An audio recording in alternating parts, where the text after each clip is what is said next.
Mbote lisusu bandeko balandi to komo wapi ndenge to mesana kokuta na biso na bino esengo eza ngaya komona bino parce que contrat to signa mbula butu moyebima toza wana pona ko servir mboka na biso eza bongo la République démocratique du Congo mboka itonda makambo courant passe ma écoute ça la kate o bimanzila bu carburé zate bon là la boutique chaleur moko impossible na kati ya Congo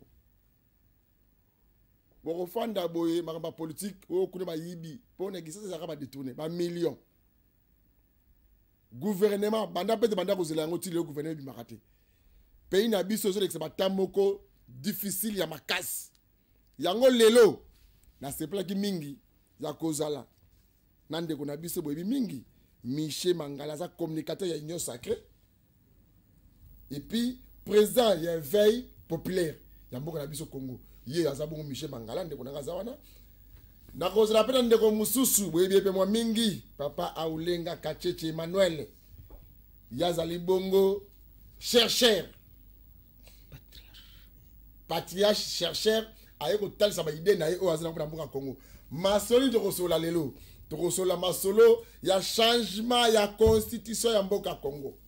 Masolo. Ba nungu eko bima parce que confirmation ils en a nous ba nungu masolo bi ba être reso la guerre ya est mboka Congo masolo ya misato tokosola moyibi o etondi na kati ya gouvernement ya mboka Congo batu kwa kaka bemboko ndenge mobutu bandako batango wana akala bayiba ka bembongo boete bayiba ka moke monga leche bayiba ka bemoke parce que ba mususu bazali tango zo ibebele e kumoni sa manamoko yondo yibaki ezaka mbonga modote mbonga lete zaka ko mbongo ya ibale omoni ma ibale ndenge zaka wana bapimela ngo motote yoko komela na masina muso komela na njili muso komela na gimbateke muso komela na matete c'est comme ça ndenge mbonga lete zaka mais otango yoko iba iba ndenge musu bazali maslo to kobeta lelo yango wana pona changement ya constitution tozo bana bongo na ndeko na biso de débat banda débat za ante de na biso Michel Mangala na papa Aoulenga débat e bandi papa Aoulenga to yepa na yo o mi ko salisa biso ba nungu oyo ba sango o to yoki makambo o itali changement ya constitution ya mboka Congo mobeko likuzi ya mboka Congo o ya sango na ndenge ni bon nalandaki président de la République na Allemagne ngana okimawaya trop na okimawaya trop pona nini kobundisa constitution oyo biso tozana yango ebandi na ngai na 2006 na yebisaki Kabila longola constitution na yoyo na 2006 puisque article 1er eza pacte ba politicien ba salaka na Satan kombo ya Congo eza satanique ba bengana nzambe na mboka tango ba bengani nzambe na mboka article pona ko déséquilibrer batu bati yango article 1er po soko tangi constitution mobimba po koma na 222 okokuta yo obosani ngana bandile lote Tshisekedi yemoko na 2023 awa nazoko memana na Fayulu na ebisaki Tshisekedi boye je t'aime je te respecte renouer les relations diplomatiques na Israël premier point na lobi na ye longola armoirie ya Mobutu longola armoirie ya IDPS longola drapeau ya Makila eza article 1er na mutangi nyonso ya nani ya constitution ayebi yango mais tangu na yebisi mutu akamata kinga eza Fayulu alobi mutu wana aza mutu ya Tshisekedi alingi glissement ayokanga lisusu te alobaki yango 6 fois atangi alobi mutu wana a mutu ya Tshisekedi mutu wana aza mutu ya Tshisekedi alingi glissement mais lelo Tshisekedi asali glissement Tshisekedi asali glissement spirituel tozana est d'accord te oya ki koloba na Allemagne eza lokuta puisque soki ya longolaka armoirie ya Mobutu drapeau ya IDPS dès le départ na drapeau tozana ngo mbele makambo nyonso ezali te drapeau tozana ngo eza drapeau moko diabolique drapeau tozana ngo eza drapeau moko satanique drapeau oyo ebimi na 1964 mutayaki na yango eza Kalonji Albert. Drapeau oyo biso tozana yango na article premier yango ekabolaki baluba ya Kananga na baluba ya Mbujimai. Lelo drapeau oyo yango yena bitumba na est et pas na biso. Na ebisaki Kabila na 2007 2008 tozalaki na pasteur Mugalu. Tango to insiste po balongola drapeau oyo Mugalu bapesi soki kwanga soki nini Mugalu akimi na tikaleki ngai moko c'est que combat na nga pona kolongola constitution oyo e bandi na 2007 dans ce que Fachi Bertomo Kwatombolo ndenge pe a décidé ndenge ozo bakila Allemagne a lebi makambo ya constitution azana raison toi azana raison soka kosalela yango ok mais mutu abandaki kobundisa yango na 2019 nasengaki alongola nani armoire ya Mobutu eza na article premier nalobaki na ya alongola drapeau eza na article premier o wana eza kolinga kolalisa batu pongi. Ok, ndeko na biso Michel Mangala olandi réaction ya papa Aulenga Kacheche yo olobi pe nini na ngambo na bino kunu ya Union Sacrée. D'abord avant que na banda na motuna na lingaki d'abord na saluer le vice-gouverneur Edi Yeli, na saluer le président interfédéral il y a MLC Guérengo, na saluer aussi l'honorable Clovis Samba et l'honorable Christian qui est le directeur de cabinet et vice-gouverneur Edi Yeli. Napesi bango merci, bisika bango baali. Vous me posez la question par rapport à la modification de la Constitution. La modification, je voulais avoir un peu la précision là-dessus parce que la population est qui va éclairer, va comprendre qu'est-ce qui se passe, va imputer le chef de l'État parce que biso na Congo, tous en a richesse moko.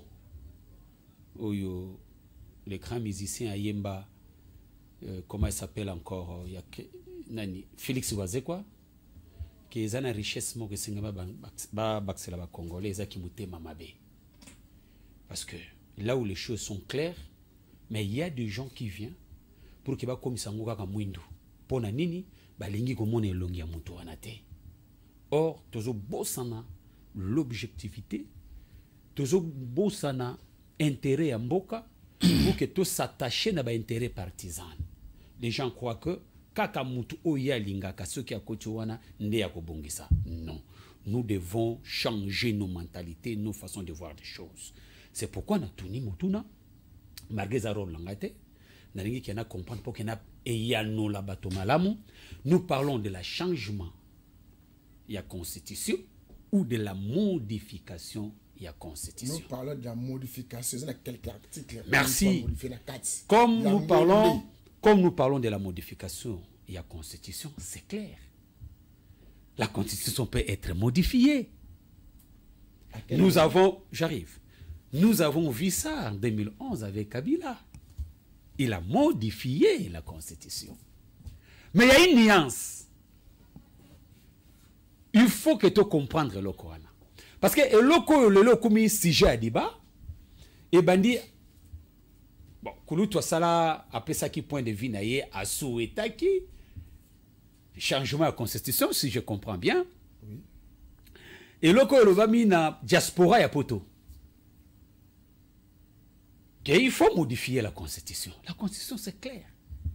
Pour que Mboka et Tambola Malam, et que ceux qui sont en train de gérer, s'il y a des dispositions, des articles, oyo, et ça permettre l'évolution à Mbokate, bah, qu'on souhaiter que va modifier la constitution. Je parle bien, je pèse mes mots, la modification de la constitution.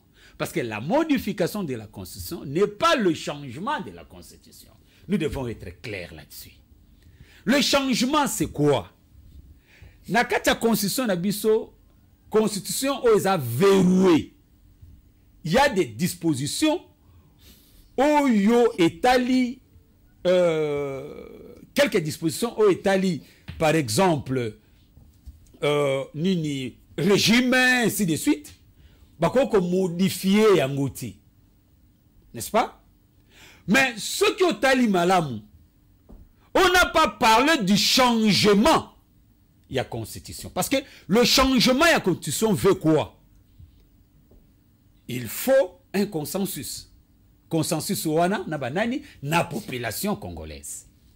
Donc par là, et c'est un référendum pour que tout ça la passage de 3e République à la 4e République.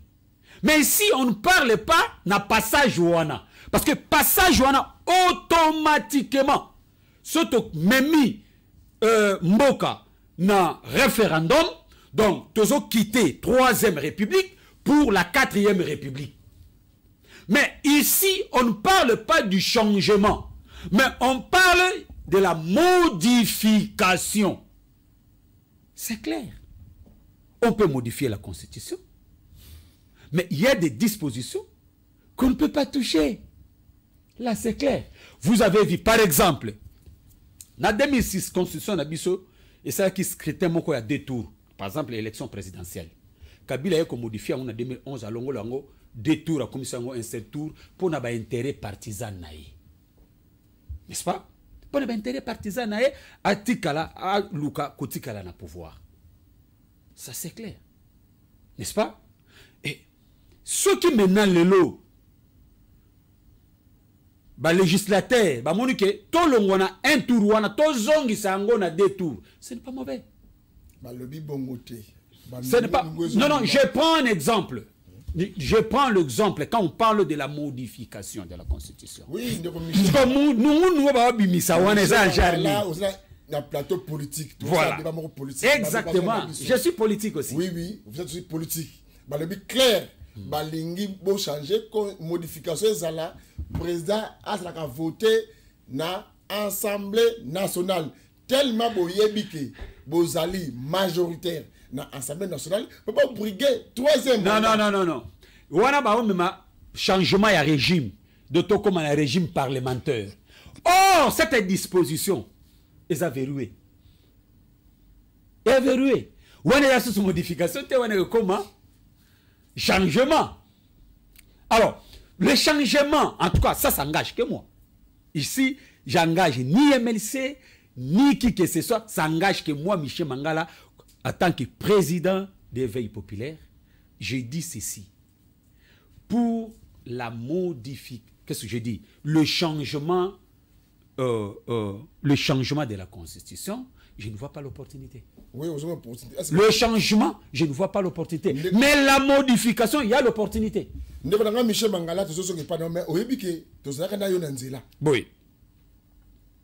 Oui,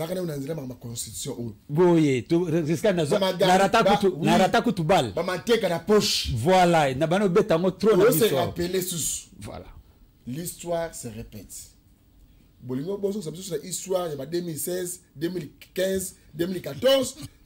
Bozo boss la mayo le kaka. Moto o yiki kyo kabila zo na mboka o. Bobo sika siko. D'accord. Au moni la constitution est à l'œuvre humaine. Œuvre humaine, ils sont toujours parfaite. Il y a toujours des imperfections. Mais vie à nécessité pour la gestion du reste public. C'est une nécessité où on est allé. Il y a certaines dispositions qui empêchent le bon fonctionnement.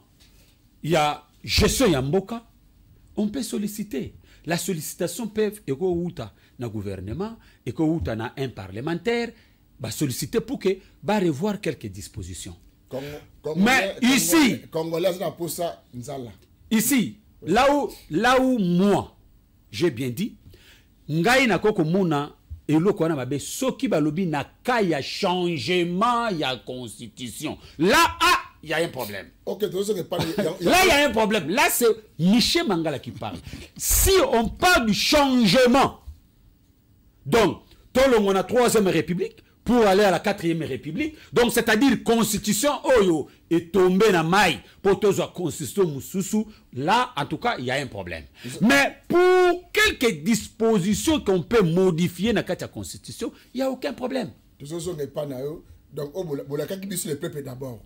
Tout ça qui m'a conduit, Mbonka ezala malam, Mbonka zeta mamabi, Maekota, Nzele zala, Kouaï zala. Les lots au bilo quoi qui ça misala ekota. Na kisasa to na Congo misale za la kate mai kutu ba misuba mona ça fait 1 mois courant kutu ko le bosa na courant mais bozo keneka na oyo etali constitution na zo baté bozo bosa la parcours politique na bino to bozo ye baté bozo banani na zo comprendre makambo tu papa Olenga je vais glisser un mot parce que vous avez dit quelque chose. Vous lui avez donné combien de minutes? Non, attendez, vous allez prendre la parole. Oui. Ça, on ne peut pas laisser ça. Negonanga. Même Jésus-Christ, hein, prenez les exemples pour qu'il explique Batou. Ici, je prends un exemple typique. Vous construisez une maison dans un terrain fortement marécagé. N'est-ce pas? Mais vous cherchez que vous puissiez construire une maison sans fondement.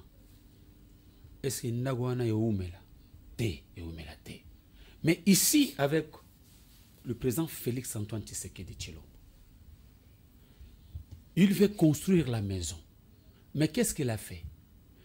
Il a cherché à côté fondement de base, bâtia béton, et après va construire les colos à béton pour que la maison ne puisse pas tomber. C'est-à-dire quoi? C'est-à-dire que Mboka Oyo trouve solo. Mboka Oyo est déjà détruit. Je ne pense pas que Papa Goulébelanga a le contraire. Nous avons dit que Mobutu a détruit ce pays pendant 32 ans. On a cru que Kabila Tangoye, les choses vont changer. Mais il y a eu encore la destruction. Yes, Mboka Oyo. Papa, on ne peut pas changer les choses dans une baguette magique. Non. Qu'est-ce qu'il y a? Il faut commencer vers le soubassement pour maintenant donner l'allure. Je vous dis, et je mets quiconque à défi, le travail du chef de l'État, Félix Antoine Tshisekedi, mais il y a un travail de fond au Salima. Et dans la suite, il y aura des résultats. Je suis en train de dire ceci. Mboka oyo zaki na kati ya koma. C'est-à-dire quoi? Moto akolia te, moto akoloba te, mais akopema kaka, akotambola te, akopema. Mais depuis l'avènement ya tata mokonzi le Félix Antoine Tshisekedi, moto abimi na koma, abandi kolia, abandi koloba, mais azuna no makasi ya kotambola te. Donc nous sommes à cet stade et vous allez comprendre dans la minutes que vous lui avez accordé. Vous allez patience tout le temps, vous allez patience tout le temps. Il y aura un peine à relobater. Et maintenant ce que nous sommes en train de chercher c'est quoi? Nous voulons maintenant marcher. Marcher, c'est-à-dire quoi? Nous voulons avoir l'économie forte, social et congolais et bonga, insécurité et c'est à l'est, pour que l'État ait respiré, peuple congolais va respirer. Okay, et nous allons vers tous ces points que je vous ai détaillés. Michel Mangala, papa Aoulenga, papa Emmanuel Aoulenga Kachechi, on a dit bon on Michel Mangala. Côté naï, tant à pessi makanis naï, on a dit on est. Eza makanismoko ya lokuta. Azana poste à poste politique. Congo efandi likolo ya bosoto. Tozali wana pona ko démontrer bosoto wana ngana za politicien te. Tozani depuis 2020 na saka politique te ngana mutu na nzambe. Si s'agit ko dénoncer mabe na koloba yango. Na lobi bien drapeau biso tozana. Pas makaniso ya pesi. Makaniso ya pesi, makanisi ya tata mukonzi.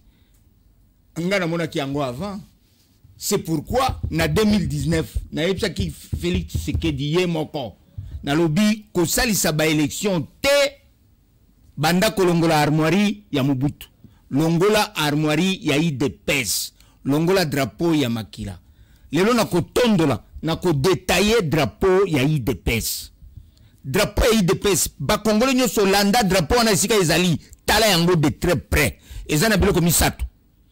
Ezana Congo, ezana si, ezana plume. Congo est basé sur le mensonge. Donc vous allez dévoiler yango. Congo wana est représenter agriculture, pêche et élevage. Si est représenter misala nyonso ya maboko. Plume est représenter ba écrivain nyonso plume. Tu sais que derrière na lokuta alobi scolarisation gratuite. Mais non. Congo Mobutu si Tshisekedi, Plume, Tshisekedi wa Mulumba. Bakanga yango singa sur le plan spirituel. Singa, Congo et kanga mina singa.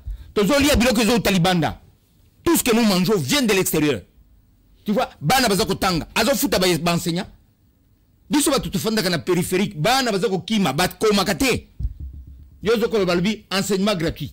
On veut gratuité et enseignement. Mais il faut aller voir d'autres ces écoles-là qui n'ont pas de bancs. On est pour un débat, il y a une nation congolaise. Il y a une flatterie, un poste politique. Il y a une dénoncer ma baisse en Katinabiso. Drapeau IDPS, Talabato IDPS, c'est quoi ça? Misal les autres. Congo est représenté agriculture, pêche et élevage. Tozolia, l'os est en Chine. L'os est en Japon, l'os est en États-Unis, soso est na Poto, na Belgique, tout, viande est en Hollande. Tout ce que nous mangeons vient de l'extérieur. Bilanga bakanga, tout est fermé. Mais awa, tout ça pour nous, Baksio et Tshisekedi, soka yo kakanga dès le départ na 2019, muta réponda kinga ezalaki fayulu. Fayulu epsingalubi, mutuana, aza mutu ya Tshisekedi. Mutuana basali glissement spirituel ya ba élection. Papa yaki kusala nini awa? Mundele wana. Mundele papa yaki kusala nini awa? Ayako bonde la likolo ya Tshisekedi. Tango ayako bonde la likolo ya Tshisekedi, azongisi biso na sima pendant 64 ans. Lokola Congo biso tozui indépendance depuis 1960. Congolais moko ayebi nzambe azate. Il fallait que ça la recours et que le mundele wana aya ko bondera pona e. C'est que bande konaye nyonso.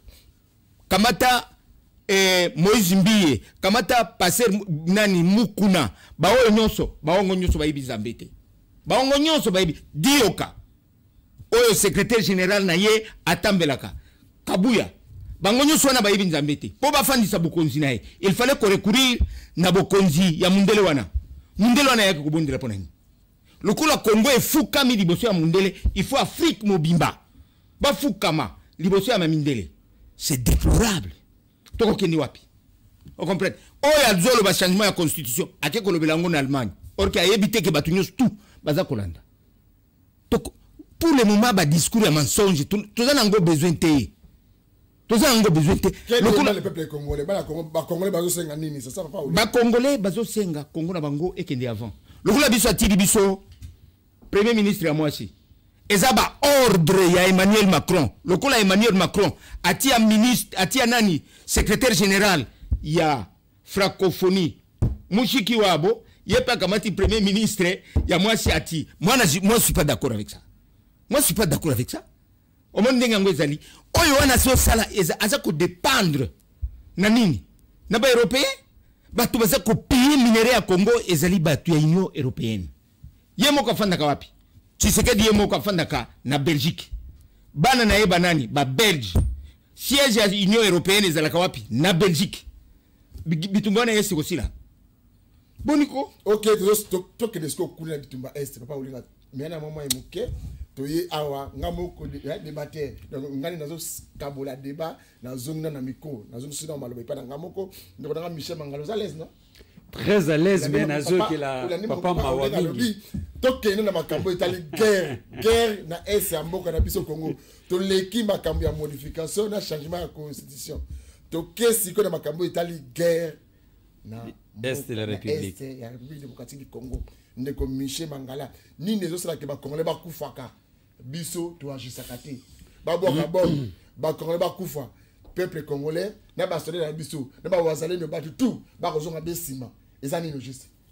Ndeko na minute na ngai na loba mwa moko. Ozala nako na biso 3 minutes na goyokela papa mawa papa esengeli apema na ndako. Apema na ndako atika osala ba débat parce que namoni moi incohérence eza mwa muke. Tozolo bela makambo ya constitution papa comme mabiso na makambo ya armoirie ba drapeau ya IDPS qu'est-ce que nous avons à voir là-dessus?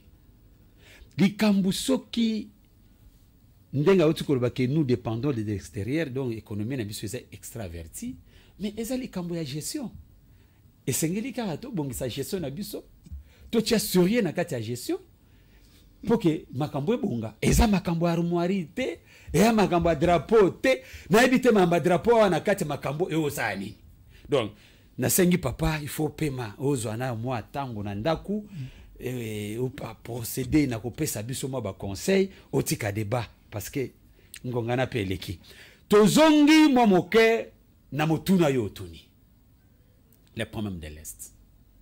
Oui, il y a problème moko sérieux. Tobi que problème oyo et bandaki depuis Mobutu vers fin il y a régime ya Mobutu oyo par la volonté il y a communauté internationale une partie à communauté internationale il faut bien préciser ba imposa ki Mobutu ba kotisa ba Rwandais na sol na biso kobanda wana tilelo etikala ngambo ya etikala likambo parce que et qui déjà politique il y a une partie à communauté internationale c'est-à-dire la grande puissance hein, et il y a des présidents qui étaient puissants tout le monde qui va récemment bayaki na manifestation na Rwanda oyo Kagame a comment profiter ko lia mbongo ya communauté internationale pour parler sur la génocide tout le monde qui batu baza derrière makambo wana président des États-Unis ancien président des États-Unis Bill Clinton je viens citer son nom ancien président français Sarkozy Simaeli Kamboana. Les problèmes qui se passent à l'Est, et ali problème ya mabele na biso. Et derrière moi, vous avez suivi Kagame dire que yé akobima na République démocratique du Congo te avant que ba résoudre le problème ya Batuti. Est-ce que les Tutsi congolais ya yé li kambozali nini pour que à s'imposer, va résoudre le problème avec Tutsi. Est-ce que nous avons un problème avec les Tutsis? Il veut susciter en République démocratique du Congo problème encore d'ordre ethnico-tribaux. Tout ça pour s'aimer le désordre dans notre pays. Mais le vrai problème, c'est quoi? Ce n'est pas ces histoires. C'est ce non-minéré à nous. Oyo bango ba ko viser pour na ko exploiter. Yango ba zui ba congolais mususu faible de l'esprit, des marionnettes, il y a une partie de la communauté internationale et Kagame, ba simbisi bango munduki pour que ba retourner contre leurs frères pour assassiner, tuer leurs frères qui sont des Congolais.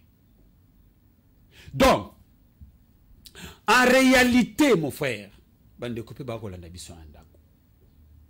entre nous, Congolais, nous n'avons pas de problème. Mais il y a des gens qui instrumentalisent les problèmes pour créer la frustration, diviser pour mieux régner, afin que va profiter, va exploiter la richesse. Donc, yango moni tata mokonzi ekolo Félix Antoine Tshisekedi ne dort pas. Il est par-ci par-là. Quand même les gens peuvent dire que oh, vous voyagez mingi et ainsi de suite. Oui. Vous savez, pour que on élimine Nzete, oko katango na etapité. Ce que Kabila faisait, abana okata ba problème na étape. Yango ebanda ki ko susciter toujours malgré que problème ezongi. Mais maintenant, Tata Mokonzi Ekolo, Félix-Antoine Tshisekedi, l'espoir de tout un peuple, Jean-Pierre Bemba, veut que, si sa problème n'a ça. Parce que ceux qui nous étaient namosisa, nous étions des robots en sous-souté. C'est ça le vrai problème.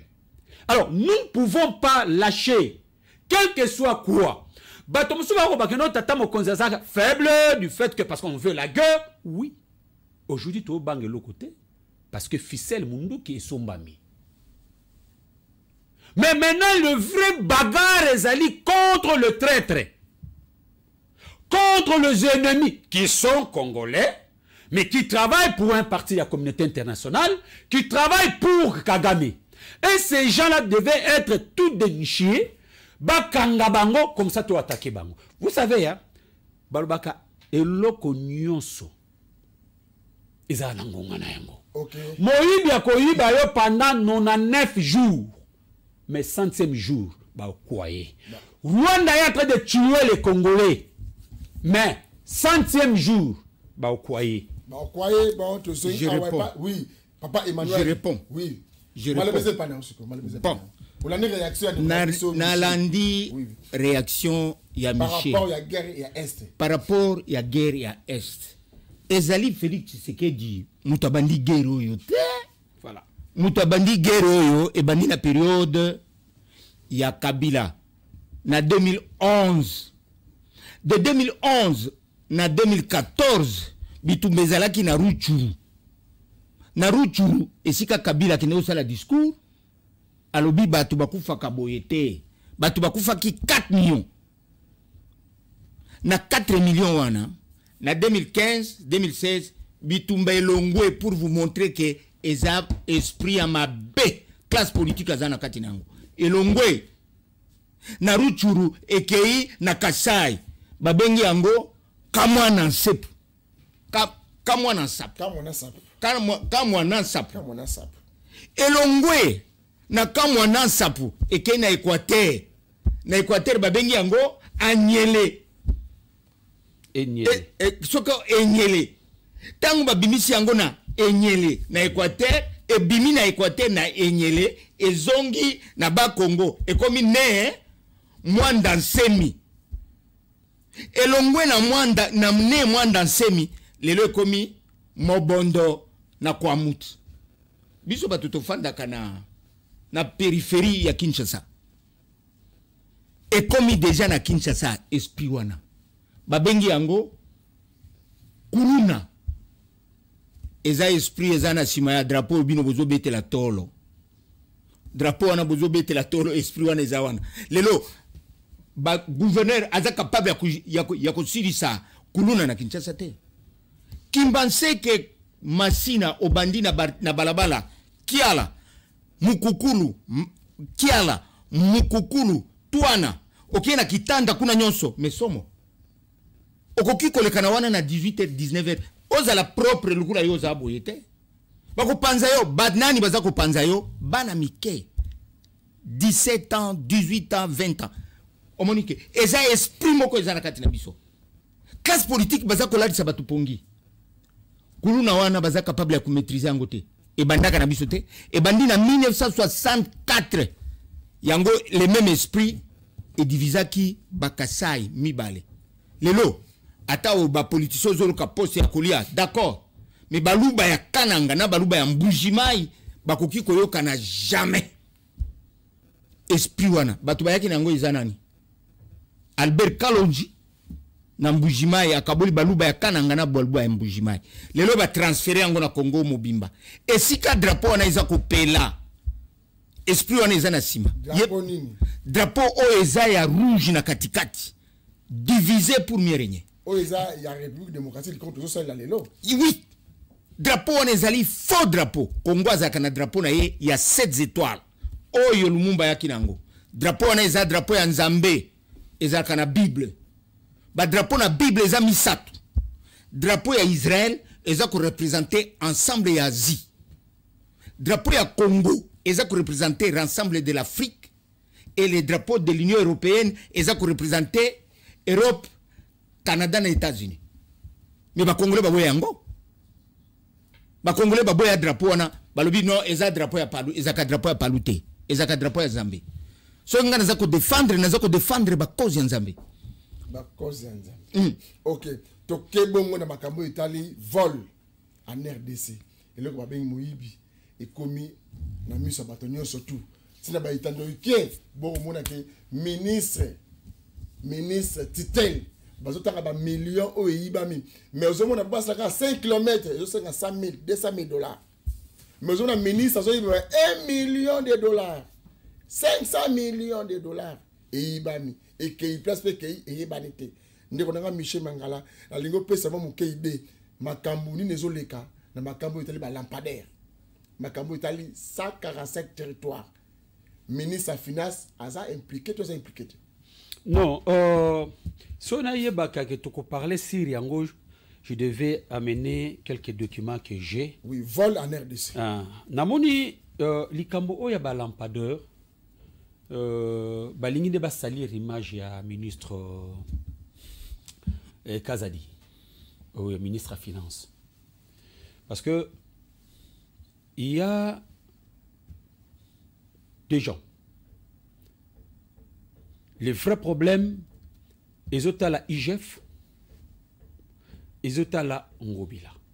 Parce que le ministre, Tangu Ngobila Memela qui est projet Oana, le ministre n'a pas voulu travailler seul. À l'immédiat, il avait appelé l'IGF. Parce que les documents, ils ont été signés par 2 inspecteurs. Parce que je ne vais pas amener tous les dossiers, je vais amener ça, même ceux qui ont bien en Atalobi, na zongue la période si je vais tout expliquer. Mais je dis, alors, tant que le ministre avait vu le document, et le ministre a préféré que, comment ça s'appelle, IGF, comment ça s'appelle encore, Alingeti soit là. Ils ont traité les documents. Alors, le ministre n'a pas voulu que a libéré Mbongo na Maboko ya Ngobila. Mais il avait responsabilisé l'IGF. N'est-ce pas? Il avait responsabilisé l'IGF pour que Balandela, Marama Bambongo, et ainsi de suite, pour ce qu'il va traiter avec l'entreprise qui devait s'occuper de Makambo au Italie de ces lampadaires. Je crois que si vous me rappelez demain, je viendrai avec des précisions là-dessus, avec les documents à l'appui, oui, pour qu'il n'a démontré encore. Mais, quand vous parlez sur la question il y a détournement dans son ensemble, ce sont des choses que nous devons condamner. Parce qu'ils ont freiné l'évolution Yambo. Tu condamnes qui ont déjà avant de pouvoir. Les autres ont pouvoir. Cause ça bise une histoire de politicien. Ne comme Michel Mangala parce que sur la télévision. Oui. Tu condamnes Kayango. Mais nous sommes toujours au pouvoir. Non, tu sais 5 ans en mandat. Voilà. Tu y a qui pour le changement. Le peuple d'abord. Voilà. Changement on est en gros pour le peuple. Mais non, écoutez, s'il vous plaît, au Moni, il faut tout ça la part des choses. Le principe qu'on devait respecter, le chef de l'État a parlé de la bonne gouvernance, il a parlé de l'État des droits, n'est-ce pas? Nous devons respecter ceux qui sont en train de gérer. Et Sengelike va appliquer Yango. Mais, ceux qui se distinguent par leur propre turpitude, au lieu d'appliquer, ils se méconduisent dans de telles pratiques. C'est de là où que nous appelons la justice à faire leur travail. Parce que le détournement, nous ne pouvons pas accepter le détournement dans ce pays. Nous ne pouvons pas accepter des gens où bazali ko se méconduire dans la pratique que moko oza ko freiner l'évolution ya mboka. Nous ne pouvons pas. Mais néanmoins, ce qui est mauvais, c'est quoi? Nous cherchons à avoir quelqu'un parce que yo lingaka yete on l'a tissé kakabo soto tandis que Moutouana zana est innocent. Moutouana a yebine likambute. Mais parce que yo olingi yete o incriminé o l'a tissé bosoto. Là aussi ce n'est pas bon. Là aussi ce n'est pas bon mon frère. Nous devons être corrects, nous devons être honnêtes et justes. Le quoi likambo ozolo likambo ba lampadaire. Je te dis que likambo yo ba lingande ba latisa. Donc ba latisi le ministre Kazadi Bosoto. Oyo ye a servir tata mokonzi ekolo loyalement. Yango na yebisio ke soki olingi zongi sanga lobby awa. Nakoya na ba preuve, na ba document à l'appui pour démontrer que cette histoire balingi ko latisa le ministre Kazadi Bosoto ya Pamba. Ah Bosoto ya Pamba. Papa Aulenga Emmanuel, tu es pas na yo. Makambo te moyibi ya mbongo à l'état. Na gouvernement, topé régime ezalelo, balaka kibiso changement. Alors vrai changement. Bazoya ko benga na miyibi nyo surtout libanda. Mais makambo ezoleka, tant tout le monde ba mbongo ozo la détourner. Ba millions na ba millions. Mais enseignant a genre combien? Policier a genre mbongo boni. Mais yo comme mbongo zo bunga na kesa l'état. Bon. Nako epsandeko boye. Puisque y a une histoire à Congo té. C'est vrai. Congo ndengeze ko marché té. C'est vrai. Moïbi, oui. Moïbi à Congo est bandit en 1972. Premier voleur Congo naye et Ketebi Laurent Azalaki Mongo. Azaki ministre ya transport. Aibaki Mbongo ya 450 bis. Oyo balinga ko la répartition ba kaboli yango na Congo mobimba. Deuxième voleur ezali monsieur Losembe Mario Cardozo. Mwana na ye auti ko beta awa 800 millions de dollars banque ya biake koi. Comportement ya kamere ndenge moko nini eza na base Willy Bakonga ndenge moko soko ministre Kazadi aza koiba eza devise ya Congo. C'est pourquoi na koyebisa na kolakisa yo yango soko tali armoire na biso yango na yebisa ki Tshisekedi dès le départ na yebisa ki Tshisekedi longola armoire wana ya Mobutu. Armoire ya biso Congolais nyonso ayiba yango bien. Armoire ya biso eza na nini? Na likonga na pembe ya njoku. Eza adage ya ba mongo. Balobi nini? Boma njoku ozwa pembe na ye. Soko bomi njoku te okozwa pembe na yango te. Autrement kiku yiba soko yibite okozwa mbongo te. C'est ça le principe. Ngana kena mokuse na yebisi chef de l'état ngana bi longola armoire ya nani ya salinini ati yango na mutu ya Congolais nyonso na carte d'identité na carte d'identité bati armoire wana ya Mobutu na mutu ya mutu nyonso po mutu nyonso sala nini ayiba place ye azali lelo Congolais nyonso aza ko yiba esika ye azali investisseur ni na koya na mboka oyo bo institutionnaliser moyibi oningi couvrir ba voleur pourquoi je ne vois pas de raison. Okolia nanda kuna ete Congo eza ya yemo kote ngai comme na lingaki Tshisekedi première chose na yebseke nga lobi longola barmoiri ya Mobutu ezoko tinda ba Congolais bayiba boti yango na batu nyonso tout na bana ya classe nyonso tout na Congolais na mutu nyonso tout mutu nyonso za koyiba place azali lelo mutu nyonso akoma nkoipo na ndeko na ye ngana za nkoipo na kiku azali nkoipo na Eliezer aza nkoipo na mutu mususu de répandre yango na Congo mobimba eza armoire ya Mobutu et tango ba politicien babandi koyiba muto yaki ko confirmer biso moyibi oyo Mobutu apesaki ordre ezali Tshisekedi le père na Kengo akufite azali okokuko kende ko tuna Tshisekedi na Kengo ba ilobi nini Mobutu ayebisi biso toyibaka moke bana oto boti lukula bango bazakolo balbi Mobutu alobaka na biso toyibaka ndambu non moyibi eza grave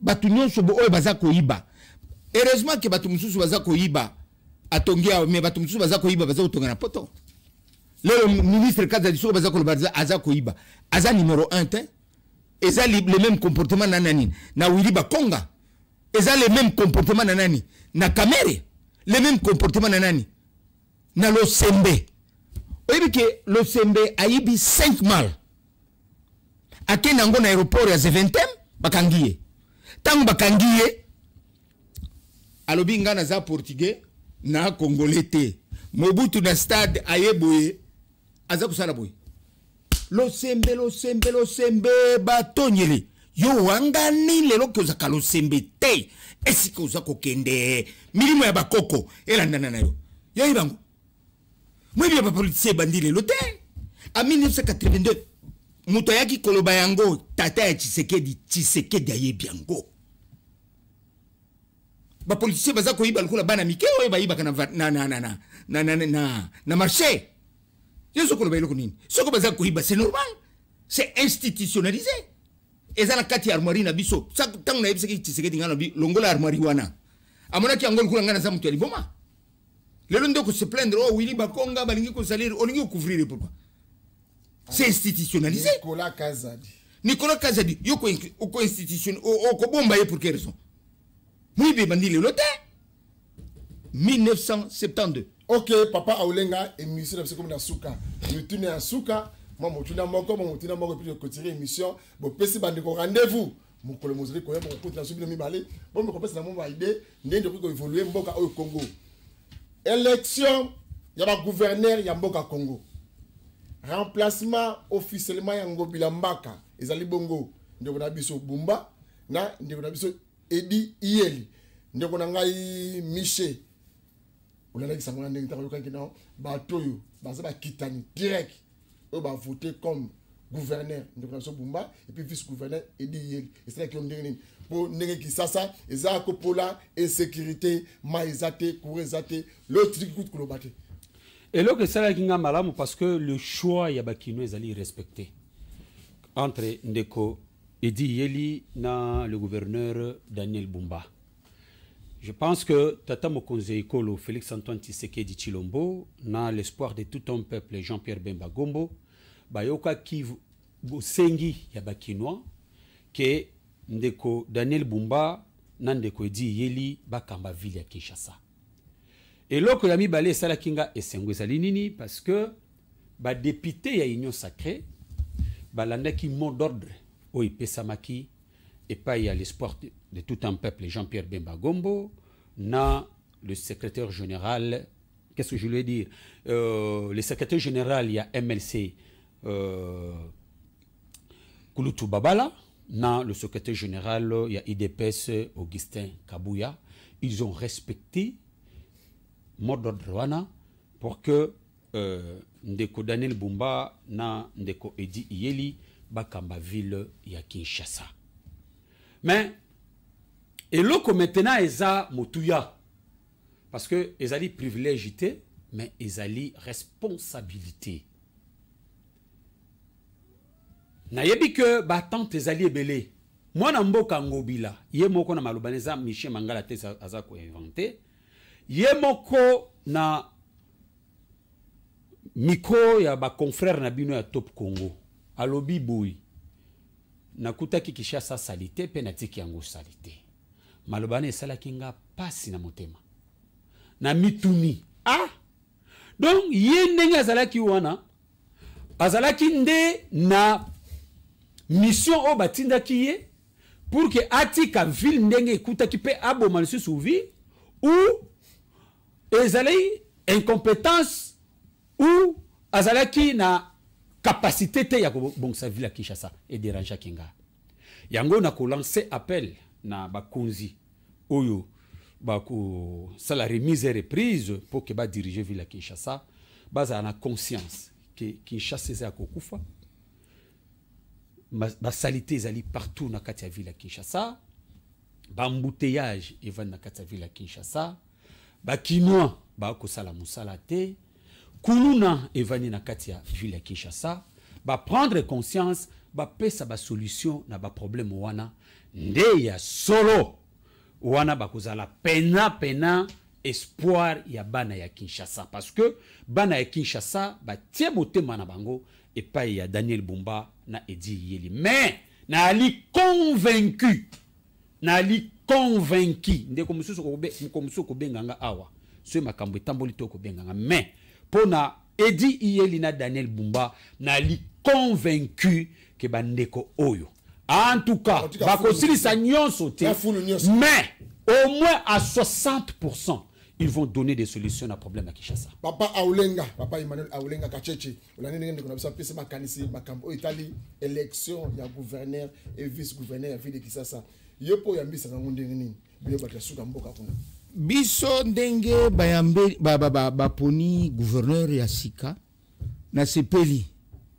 Mais na sepelite balongola bango milimo ya mabe pembeni na bango kashe wana ezana mutu ya nkoi ezotinda ya iba drapeau wana etelemi liboso ya ndako na ye ezali po ekabola ba congolais soki président de la république akoki kozana motema malamu alongoli biloko oyo nga natangeli eza 3 na bandaki kosenga yango depuis 2019 na yebiseki yango longola armoirie longola drapeau ya kokabola batu longola drapeau pe ya tis ya nani ya IDPS puisque eloko ekangi biloko nyonso yango wana suwenanga Congo eza mboka na biso Kinshasa eza mboka na biso tolingi yango eza la propre toza bango ba jaba jeune biso toza ko kende tolingi ba jeune quand même ba montrer capacité ya ko faire monter ba congolais ki bazana mitu ya kusala il faut ba gouverneur wana basala nga eloko na kokulu ba plus na gouverneur wana na souhaiter bonne chance nzamba pambola misala ya maboko na ye puisque nga nazo sala politique te nga na mutu na nzambe nzamba pambola misala ya maboko na ye po ete Congo Kinshasa na biso ekendeli boso.